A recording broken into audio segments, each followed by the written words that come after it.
The final version of TTK patch is finally here.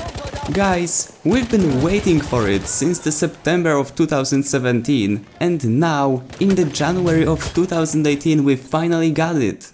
The biggest patch to be ever released to Battlefield 1 is now available for testing in the community test environment for the PC, and it will be coming to consoles during this weekend.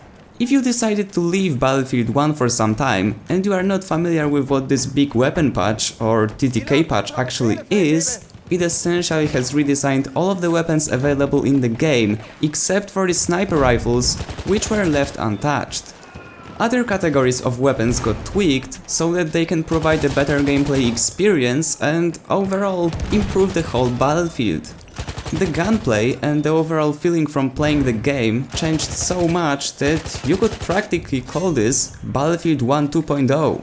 So, what's actually different? What are the details?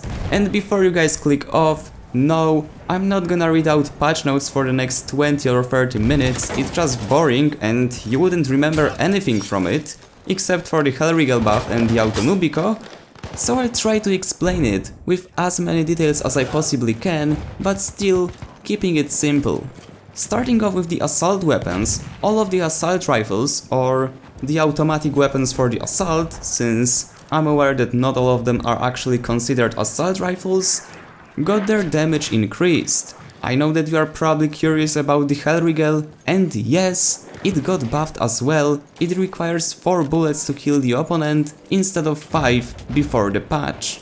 I have to mention though that not all of the weapons got their maximum damage increased. Some of them, for example the Automatico, only got its minimum damage increased, not the maximum. It will still require 5 shots to kill someone up close to compensate for its insanely high rate of fire, that being about 900 if I'm correct.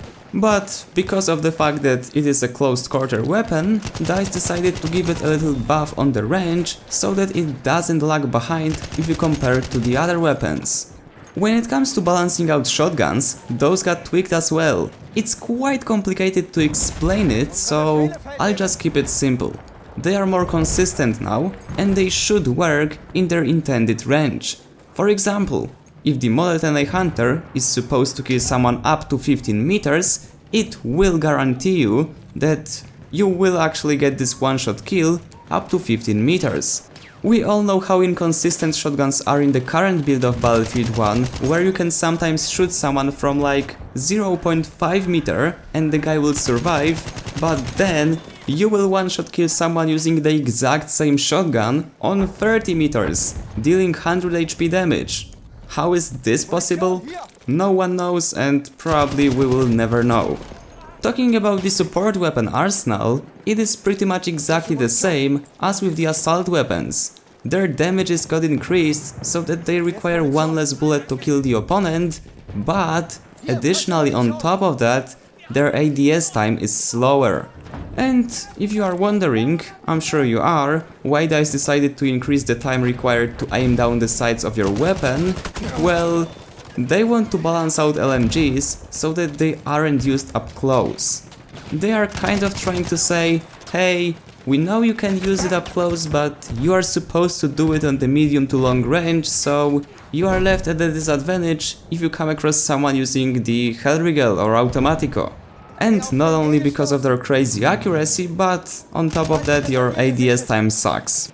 And talking about the guy who never revives, and that being the medic class, all of the self-loading rifles got their accuracy increased across the board, and that means recoils got reduced, spreads got reduced, and some of them even got their damages increased.